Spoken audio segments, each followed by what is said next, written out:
हाय दोस्तों, welcome back to my YouTube channel. आज का हमारा टॉपिक है मलेरिया। मलेरिया क्या होता है, कैसे ट्रांसमिटेड होता है, क्या साइन और सिम्टम्स होते हैं, क्या मैनेजमेंट होता है, बिल्कुल आसानी से समझने वाले हैं आज की इस वीडियो में। तो चलिए देखते हैं। तो देखिए, malaria is a disease caused by the Plasmodium parasite. तो जो मलेरिया होता है वो होता है प्लाज्मोडियम पैरासाइट की वजह से।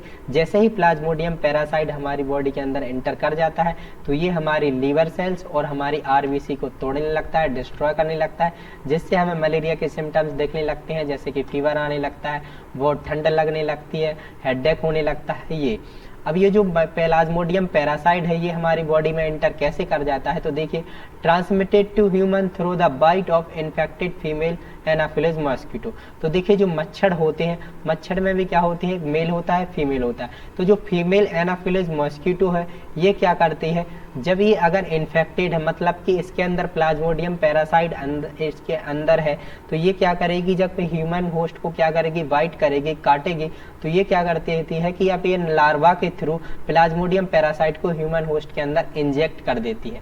और जैसे ही प्लाज्मोडियम पैरासाइट ह्यूमन के अंदर इंजेक्ट हो जाता है तो उससे क्या होने लगता है कि मलेरिया कॉज हो जाता है। चलिए आगे देखते हैं। इसके बाद बात करें तो 5 species of Plasmodium causes malaria in human. तो क्या होती है कि 5 स्पीसीज होती हैं प्लाज्मोडियम की जो कि मलेरिया को कॉज करती हैं, मलेरिया को कर देती हैं। ठीक है, तो देखिए, फर्स्ट है इसका प्लाज्मोडियम फैल्सीपेरम। जो प्लाज्मोडियम फैल्सीपेरम है ये सबसे ज़्यादा कॉमन है, जो कि इसकी वजह से मलेरिया होता है सबसे ज़्यादा। देन इसके बाद हम बात करते हैं प्लाज्मोडियम वाइवेक्स, देन इसके बाद plasmodium ovale, plasmodium malaria, then plasmodium knowlesi. तो ये क्या होती हैं कि 5 स्पीसीज होती हैं। चलिए इसके बाद हम देखते हैं इंसिडेंस।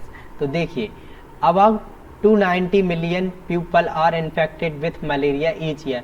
तो हर साल बोला जाए तो 290 मिलियन पीपल क्या होते हैं, इन्फेक्ट होते हैं, मलेरिया से इन्फेक्टेड होते हैं। सबसे ज़्यादा ये डिसीज़ हमें देखने को मिलती है। देन बोला जाए and more than 4 lakh die from disease.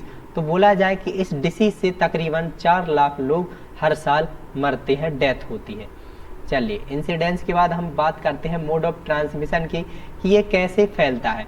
तो सबसे पहले बोला जाए इन्फेक्टेड मॉस्किटो, मतलब कि जो फीमेल इन्फेक्टेड मॉस्किटो है अगर वो काटेगी, बाइट करेगी किसी दूसरे पर्सन में तो मलेरिया होने के चांसेस उसको भी हो जाएंगे। देन इसके बाद हम बात करें डायरेक्ट ट्रांसमिशन। डायरेक्ट ट्रांसमिशन में बोला जाए बाय इंट्रावास्कुलर और इंट्रामस्कुलर इंजेक्शन की वजह से होता है। देखिए, अगर कोई पर्सन है उसे मलेरिया की डिसीज है, वो इंजेक्शन उसे लगा दिया जाए और वही इंजेक्शन किसी दूसरे हेल्दी पर्सन में लगा दिया जाए तो उसे भी मलेरिया होने के चांसेस हो जाते हैं। And congenital malaria infection is transmitted from mother to newborn. क्या होता है कि ये जन्मजात भी हो सकती है, कि अगर माँ में ये मलेरिया है तो हो सकता है कि जो होने वाला उसका जो बेबी है, जो हुआ है, उसे भी मलेरिया हो जाए। ठीक है, इसके बाद travelling to area where malaria is common. देखिए, ऐसी जगह पे अगर आप ट्रैवल कर रहे हैं, घूम रहे हैं जहाँ पर मलेरिया होने के चांसेस बहुत ज़्यादा हैं, बहुत ज़्यादा मच्छर हैं, तो वहाँ आपको भी मलेरिया होने के चांसेस हो जाते हैं। ठीक है, इसके बाद बात करते हैं children under 5 year of age. जिन बच्चों की एज 5 ईयर से कम है उन्हें भी मलेरिया होने के चांसेस बहुत ज़्यादा होते हैं। HIV और एड्स जैसे पेशेंटों को भी मलेरिया होने के चांसेस बहुत ज़्यादा होते हैं। देन इसके बाद हम बात करते हैं इंक्यूबेशन पीरियड। तो इंक्यूबेशन पीरियड में बोला जाए कि प्लाज्मोडियम फैल्सीपेरम है जो इसमें देखने को मिलती है 9 से 14 डेज, एंड प्लाज्मोडियम वाइवेक्स में मिलती है 8 से 17 डेज, एंड प्लाज्मोडियम ओवेल में मिलती है 16 to 18 days, and plasmodium malaria होती है 18 to 40 days, and plasmodium knowlesi होती है 9 से 12 डेज। तो ये क्या होती है, इंक्यूबेशन पीरियड होती है। इसके बाद हम बात करते हैं साइन और सिम्टम्स की, कि अगर मलेरिया होता है तो क्या साइन और सिम्टम्स हमें देखने को मिलती है मलेरिया के। तो देखिए, मलेरिया में सबसे कॉमनली बात है कि हमें फीवर मिलेगा ही मिलेगा। ठीक है, फीवर होगा। चिल एंड स्वेटिंग, क्या होगा कि बहुत ज़्यादा ठंड लगेगी और पसीना आएगा। देन हेडेक, सिर दर्द करेगा। नोजिया एंड वॉमिटिंग, उल्टी भी होने के चांसेस होते हैं। फटिक, थकान महसूस बहुत ज़्यादा होगी, वीकनेस आएगी। देन जॉन्डिस, पीलिया होने के चांसेस होंगे। इनलार्ज स्प्लीन एंड लीवर, क्या होता है कि जो ऑर्गन होते हैं लीवर एंड स्प्लीन वो इनलार्जमेंट देखने को मिलेगा। एनीमिया, खून की कमी भी हो सकती है क्योंकि जो हमारी आरबीसी है वो डिस्ट्रॉय हो रही है।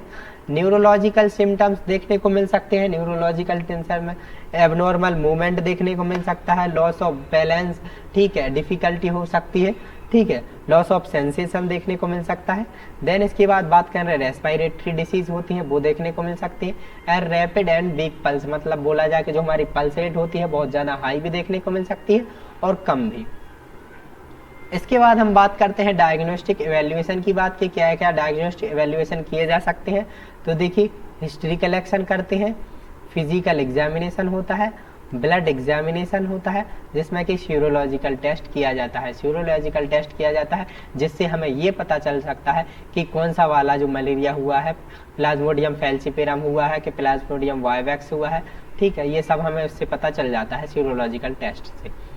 इसके बाद मेन आता है हमारा मैनेजमेंट।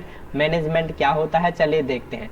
तो देखिए एडमिनिस्टर कराते हैं हम क्या, क्लोरोक्विनिन, पायरीमेथामाइन एंड पायरीक्विनिन एंड फॉस्फेट एंड सल्फोमेथापायरिजाइन। तो ये क्या होती है, कुछ मेडिसिन होती हैं जो कि हम प्रेस्क्राइब कर सकते हैं किसको, मलेरिया वाले पेशेंट को। इसके बाद बोला जाए cold sponging to reduce fever, तो क्या हो सकता है कि अगर बहुत ज़्यादा फीवर है तो आप स्पंज बाथ दे सकते हैं, रूमाल गीला करके सिर पर रख सकते हैं थोड़ी थोड़ी देर, ताकि जो फीवर है वो थोड़ी मात्रा में रिड्यूस हो सके, ठीक है। मेंटेन फ्लूइड इलेक्ट्रोलाइट बैलेंस, तो क्या होती है जो भी इलेक्ट्रोलाइट होते हैं, कैल्शियम है, फास्फोरस है, मैग्नीशियम है, ये हमें मेंटेन करके चलने पड़ते हैं, हमें प्रॉपर डाइट देनी होती है, ठीक है। एडमिनिस्टर एनाल्जेसिक, जो एनाल्जेसिक होती है पेन किलर्स मेडिसिन होती है आप वो दे सकते हैं, ठीक है। Antipyretic to reduce body temperature, देखिए एंटीपायरेटिक्स भी कुछ मेडिसिन आती हैं जो दे सकते हैं क्योंकि अगर बहुत ज़्यादा फीवर है, बहुत ज़्यादा टेम्परेचर हाई है तो एंटीपायरेटिक्स दी जाती हैं। चलिए इसके बाद बात करते हैं प्रिवेंशन की कि क्या क्या प्रिवेंशन किए जा सकते हैं।